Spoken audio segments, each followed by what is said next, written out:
I don't think I can settle for less, because now I've tasted blood and I know what it feels like to give so much of myself, and I've just fallen in love with the process of it. I don't want to do less. And now, as a rule, I never look into the mirror before a take. I never ask for a mirror on set. It just, I don't want it to be a distraction for me. Once I'm in costume and ready and out of the van, then it's not my department to look out for. Ananya, firstly, thank you for opening up your new home to Film Companion. Thank you for coming. You're like the most suitable guest at this house because you're such a perfect lady. I don't expect you to spill anything. So is that why I've been allowed here? You're a great candidate, because as someone just called me Housezilla, and like I'm really terrified of something breaking or something getting stale. Oh no! Yes. Okay, I will be very careful. But you're like all perfect for this. I think you've auditioned for this part and you've gotten it to be a guest here. But also, congratulations on all the success last year on Dream Girl 2, on Kho Gaye Hum Kahan, which I really enjoyed, and you were so good in it. And it's so interesting to me how the conversation around you is changing, how the optics around you are changing. And I feel like it reminds me a little bit about how it was with Deepika and Cocktail, and you know how all of us, and I'm very much a part of that, who suddenly saw that, oh, there's something behind the beauty and the glamour, and there's an actor there. Thank you. You know, and you wanted to do this since you were a little girl, but almost 5 years since you... Exactly, almost 5 years. 5 years since your debut, you are being acknowledged as an actor. What does this moment feel like? I don't know, because thank you firstly for your kind words, but I feel like it's been very natural, the process. Like, to me, organic. It's organic. It wasn't like suddenly overnight something changed or something shifted. I think everything that happened to me before Kho Gaye kind of prepared me for this moment. I don't think I'd be the person I am today or the actor I am today if the things that hadn't happened to me before had happened, if my journey wasn't a certain way, if I hadn't done those movies before. So I think it actually happened very organically, and everyone's like, how does it feel? You've debuted as an actor finally. And I'm like, I don't know, it feels validating and it feels like almost a relief, you know, because it's, as you said, it's what I wanted to do since I was a kid. But it's not like before this I was like, why is it not happening to me? It all felt really natural, and I think I was just grateful just to be an actor and to be performing and every day to be able to do something I love. So it's not like I feel like vindicated in some way, as if, you know, something I've been craving. I think it was just natural. It felt like the right moment, and it happened like in a flow, maybe. So you have said that this sort of change, even in your own approach, started with Gehraiyaan. Right? And you said that Shakun Batra was the person who first sort of talked to you about finding your voice as an actor, right? So I texted Shakun and I'm scared for my life. No, it's lovely. He said something lovely. He said that he could tell that there was an actor, and he said that because of some scheduling conflict, you had to do that scene where you confront Zayn about his infidelity, like within like the first I think it was 3 days? Third day. Third day, right? So he said you were thrown into the deep end, but he told you, don't bother with the lines, you can improvise. And he said that freedom became her best friend, and the freer she felt, I thought that was such a great line. He said the freer you felt, the better you were as an actor. And I was really fascinated by that. Like, tell me about feeling freedom. What did you need to do it? So I think when I started, I'm not a trained actor. When I started, I learned everything that I did about film on a film set. Everything I knew about films. Like, I was the kind of person I didn't know. Like, it might sound so silly now, but I didn't know about different magnifications. I didn't know where to stand to hit the mark. And that's a very important thing for a screen actor, because these things matter. You do multiple takes because light is not right, or it's not in focus, or you're not giving enough facing. You have to be constantly aware about that. So I feel like the first couple of my films went into training and just understanding those things. I was hitting my mark perfectly. I was saying my lines perfectly. And that's what I was focusing on so much. But I think when I came on to Gehraiyaan, Shakun gave me the freedom to just experiment, and he also told me that I have to start thinking as an actor. I can't just be doing what I'm told to do. Like if the director's like, this is your line, this is how you have to say it, I have to challenge that in some way. I have to come with my own opinion, my own thought. I'm not going to be spoon-fed everything, I'm not going to be backstories. I have to be something that I develop on my own. Sometimes I'm lucky enough to get that from a director, but still there's so much homework that goes into a simple one dialogue also. There's so much thought behind it. So he really actually helped me build a process and learn how to prepare for a part more than anything.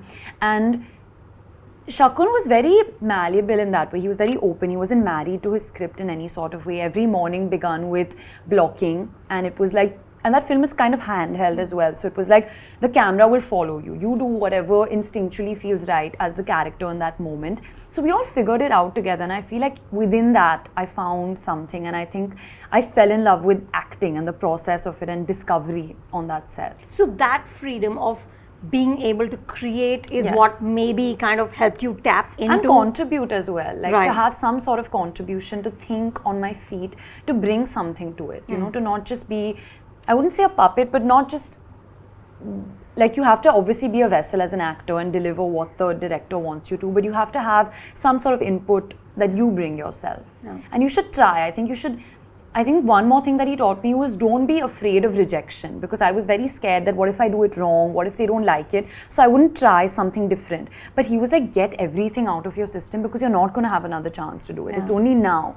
So later on, you don't want to sit and watch the movie and be like, I wish I gave that variation, I wish I tried this. And he would always say one for love and one do it your way. He does that. I think Meera Nair as well does that's that. the classic Meera Nair, one for love. Yes. So even Arjun did that on Kho Gaye Hum Kahan, and I think Zoya does it as well. Yeah. So it's really one where you just feel like, okay, I can just completely surrender and do whatever feels right. Yeah. And I also, of course, spoke to Vikramaditya Motwane, who you're have done Control with, and I have to play this for you. It is such a lovely message. I'm so scared.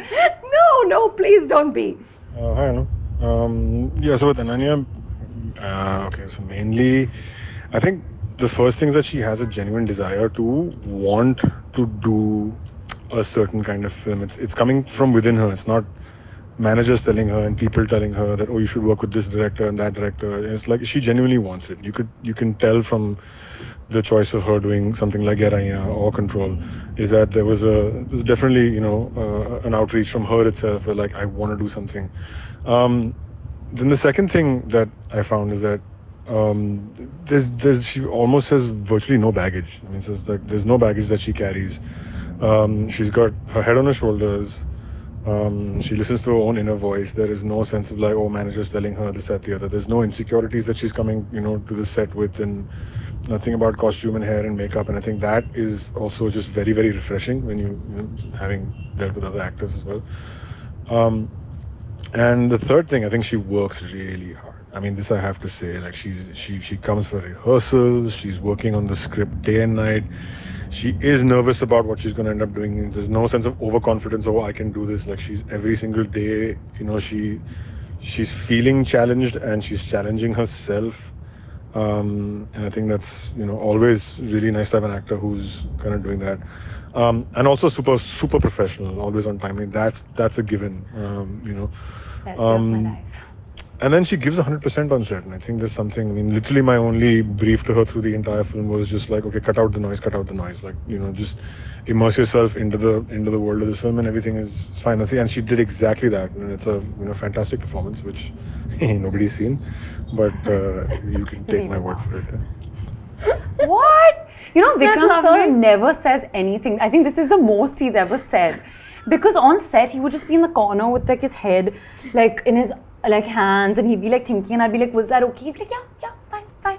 So I was like, what am I doing wrong? Tell me something. So it feels really nice for him to, say all these things. I feel really good. Yeah. Well, I'm intrigued a lot by this thing of no insecurity, right? Of hair and makeup and how you look.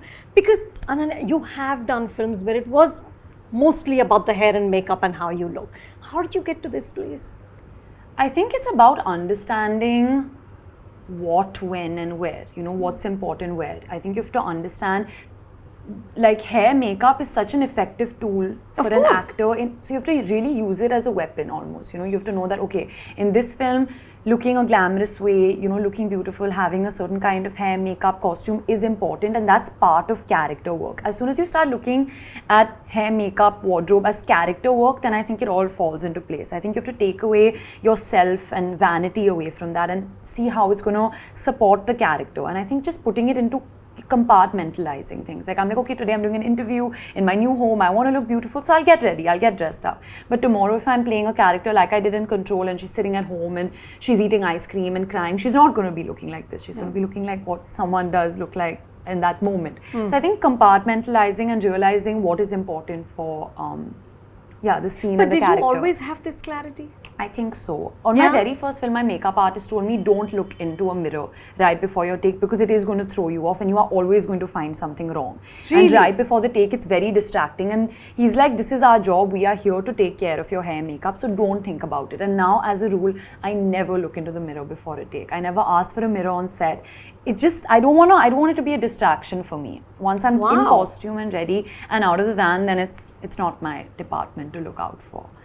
That's amazing, because all I ever see actors do is like, you know, get the mirror in front. Just no, I can't do it. I can't. It doesn't come from me naturally, and I think I don't think of like it in a way that's a defense almost. I think of it in a way to aid me, you know, the hair, makeup and costume as a character. So I think just the way I think of it is how would this person look, not how Ananya would want to look in the moment. And it's a process. It's just about getting comfortable over time, and it doesn't happen immediately. Like, you know, the first time I saw myself on the big screen, I was like, not happy? No, like this face was exactly yours. I was like, what am I doing? What am I looking like? But it's a process of getting comfortable. Yeah. So, Shakun also told me that you have a photo in your vanity van of Karishma Kapoor and Salman Khan. I do. And now I have a new one that says, "Main apni favorite hu." That's a new addition to the van. I do have these things. Well, explain. There's no explanation. I stole them off Khali Pili on the sets of Khali Pili, and it just felt like a mood and a vibe. Like Salman is like with his sunglasses and what film is it? I don't even know if it was from a film. I think it was like some publicity or a look test. I think definitely Lolo's was from Hero Number 1 or something. And she's just with these like ponytails and she's standing in this really colorful outfit. And I think it's a reminder to me of what I love about Hindi cinema. Because growing up, I wanted to be a heroine. I wanted to see myself, you know, on the big screen, singing, dancing, and I just loved Bollywood. And I still do, but I loved it. Like, I was so proud about it. I would only be, like, your son was in class with me, and I think he and me were the flag bearers of Bollywood. Like, we would only play Hindi music, only watch Hindi films, and we were so proud of it. Yeah. And I think as I've started working more, I've obviously fallen in love with the process of acting, and I've chosen a different path, with the kind of cinema I want to do. But those two pictures, for some reason, always bring me back to my true love for Bollywood. Yeah. I know a lot of people hate that word, but it's just my childhood. So, Shakun also said that the two loves of your life are dates, khajur. Oh, yes. And water. He sent me this really photo. Giving these random facts about me. It is true. I do eat a khajur a day. But it's not such a big love. Khajur a day is nothing, yeah. Shakun would find it really fascinating because I have this weird thing where I'm like, ek khajur or char akhrot. And if Shakun wanted to eat the khajur and there was just one khajur, I was like, no, you can't. And I would take like 4. It's just this weird thing I have in my head with these numbers. It has no meaning. But I still love water and khajurs. I do. And this is you. This is me when he made me do a backflip off the boat. So I really did need the khajur after that. And why is it exactly 1? No reason. Someone once told me you should have a khajur a day, and I was like, okay, I will do that for the rest of my life. And that is what is happening. There is no reason. I have half these things don't have explanations. I think I'm just like making it sound like something, but it's not. It's not. It's not. With this sort of change in the optics, right? With people saying that, okay, here's an actor, right? As opposed to here's a pretty girl who we can use as some part of the icing on this cake, which is mostly carried by a male star.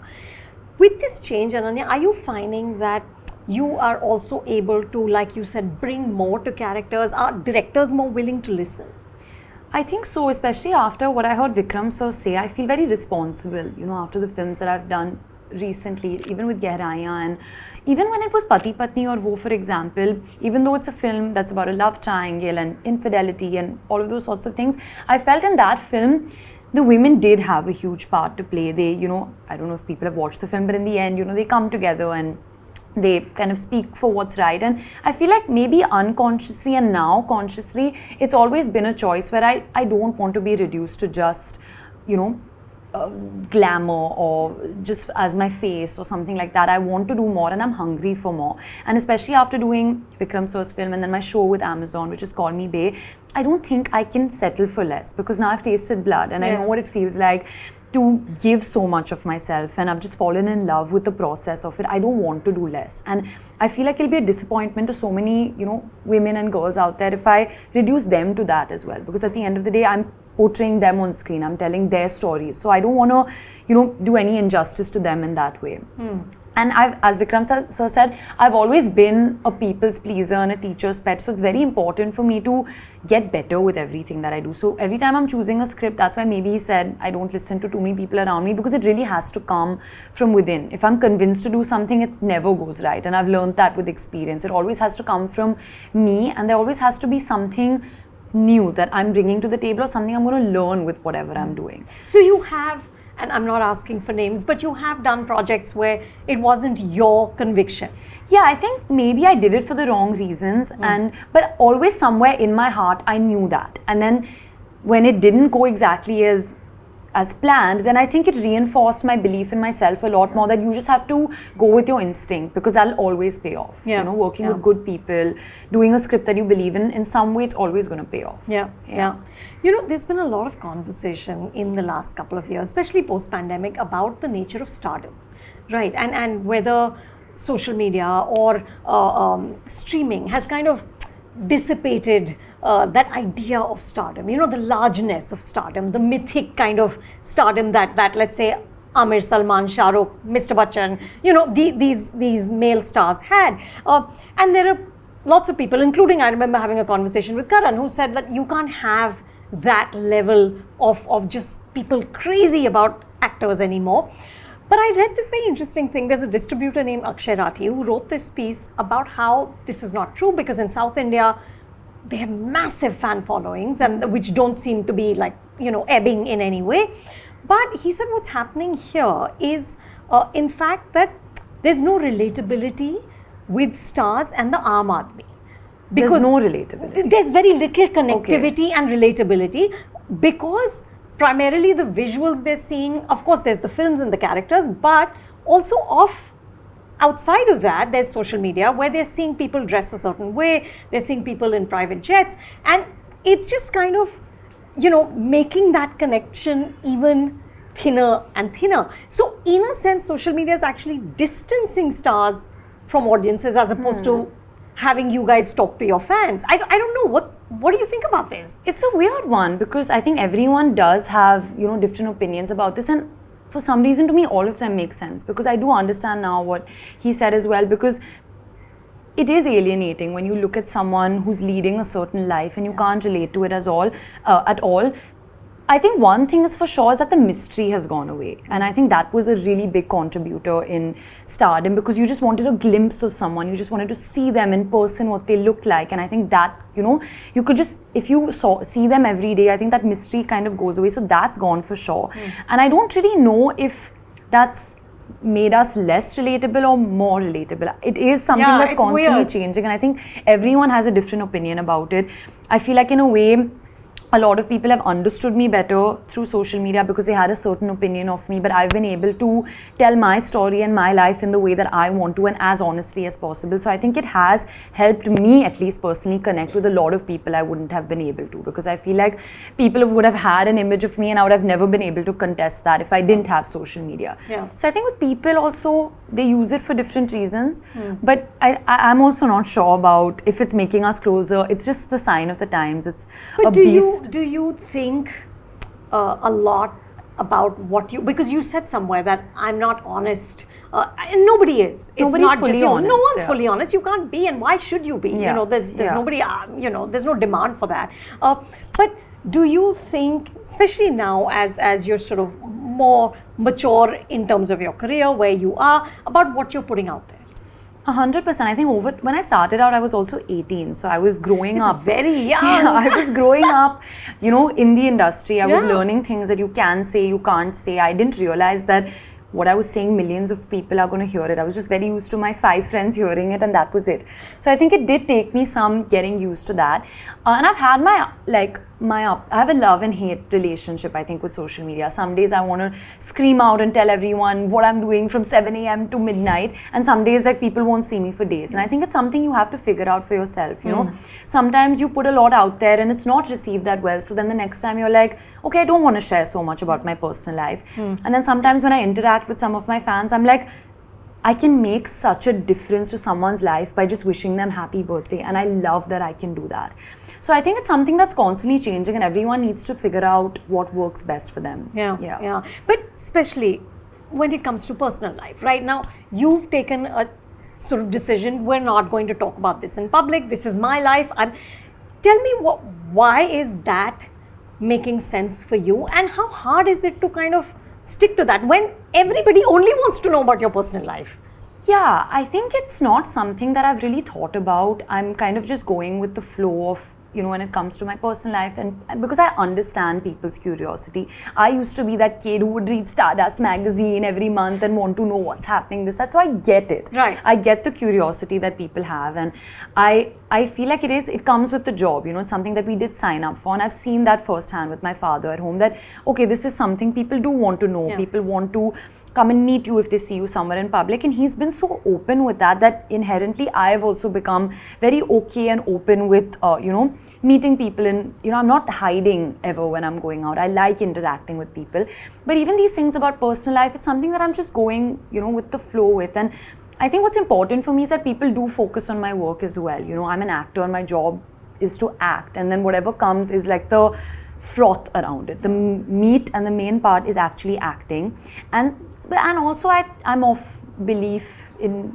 just nazar, and I don't like too many people knowing too much. I think I've become like that anyway in my personal life as well. So I think whatever changes is happening as Ananya in life, that's a portrayal of what's happening in public as well. I'm just growing up only, and then whatever naturally is coming with that is happening. Yeah. But it's do you think it's harder for women?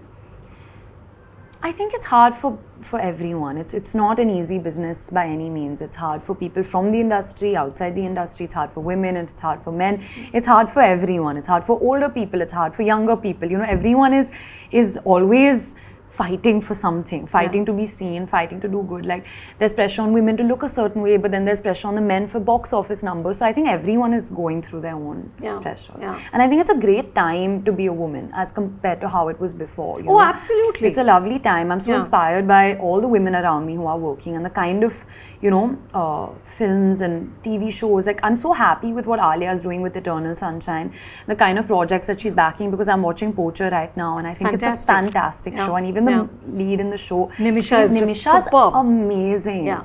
So I'm just so happy to see the work that's going around. Even Shefali ma'am and Three of Us. Yeah. It's blown away. Yeah. And Medha and 12th Fail. So I'm just seeing women do such wonderful work that I'm just happy being an actress right now. I'm feeling my tummy's full with the work I'm seeing, not just the work I'm doing. And even the work I'm doing, like in Call Me Bae, I'm the central character. In Vikram sir's film, I'm the central character. In Kho Gaye Hum Kahan, it was the three of us all equal. It wasn't like the boys were, anything more than the girls. So I'm happy with how it's going. And I think the most and the best we can do as actresses, we have the power of choice. And when we do have that choice, we should use it for good. Yeah. We should not settle for less. That's the most we can do. So what's like the biggest sort of hurdle right now? What is really challenging? Is it finding the right scripts or seeking out the key directors? Balance. I think balance is I'm finding it tough to do that, because when you do a certain kind of film that they don't term as commercial cinema, then you only start getting offered that. And then if you do too much commercial cinema, then no one sees you as a real actor. So I think finding the balance between that, which I think Alia and Kareena have done amazingly in their career. Yeah. I think that's what I'm finding tough. Because after Kho Gaye, it's like now, okay, a certain kind of role. Ab usse sirf female lead karna hai. So I'm like trying to just balance. Who tells you this? How do you hear this? I mean, you hear, I think it's by the sheer volume of things that are being offered to you, you know, and when they term it as female lead, then it's like, okay, I know where you're trying to go with this one. Yeah. So I think that, just getting put in a box. Yeah. So you were in the commercial box? Yeah, and now suddenly I'm in this like off-center box. So I'm like, okay, I don't even know, is this a square or a circle? I don't know what I'm in. I don't know what I'm doing. Yeah. And how do you break out of that, Ananya? Do you feel that, or are you the person who will call up a director and say, I want to work with you? Are you somebody who will be happy to audition? How do you break out of these boxes? Exactly that. And that's what I did with Kho Gaye. You know, they were not thinking of me for that film. And I called them up and I was like, please let me audition. How did you hear about it? Because I think Sid was doing it and we were shooting for Gehraiyaan in Goa, and Arjun had come to Goa to meet Sid for the film. And I heard that, you know, there's this girl and she's one of the boys. So before Arjun came, I went and I wore these basketball shorts and a ganji, and I was like, guys, let's go play football. And I did like a sly audition for Arjun, and he was like, wow, Ananya. I was like, really cool, she could be Ahana. And then I was like, why don't I audition for the film then? So it was my sly way of getting into the film. I love that. Yeah. You plotted this whole thing? I plotted this whole thing. I had to do it. That's just fab. Because I really wanted it. Yeah, so I'm really like, I have no shame in like calling people up and asking for work. Good for you. Yeah. And why should there be shame? Because you never know, like even when I met Shakun before he made Gehraiyaan, he thought I was very young and he didn't see me as, you know, the character in the film. But then something changed in meeting him and having a conversation, and he realized that I'm not what he thought, you know, I was. And that's, I think, going there, and if you have the opportunity to do that, you should. And you're not at all beyond auditions. Oh, no. I think it's great to audition because as an actor, you also realize so many of your weaknesses and what you can get better at. And if you also want to do this, because it may sound like something, and then when you actually do it, you're like, okay, maybe I'm not ready to do something like this. So it's great for all parties, I think. And when did Arjun realize that you had kind of engineered it? Like after. Like once I got the part, then I was like, oh, by the way, you know, that was all a trick of mine. It was all acting. Yeah. I love it. Do you even play basketball or whatever? I play football like barely. I was like a substitute in school. But yeah, I was pretty good that day for some reason. Good for you. Yeah. I love that. I think more women should go out there and do what it takes to get them the roles that they need, right? Yes, you have to fight for your place. You have to fight for your place, and why not? And after all the hard day's work is done, and you come home to this home which you've bought for yourself, which I think is amazing. Thank you. And I mean, it wouldn't have happened without my parents, but yeah, it feels like a nice thing. Yeah. But it's lovely, right? Do you, Ananya, pat yourself on the back and say, well done? Or are you just not that person who will ever say to herself that you did good? Yeah, I don't think I've done that yet. I don't think I'm that person.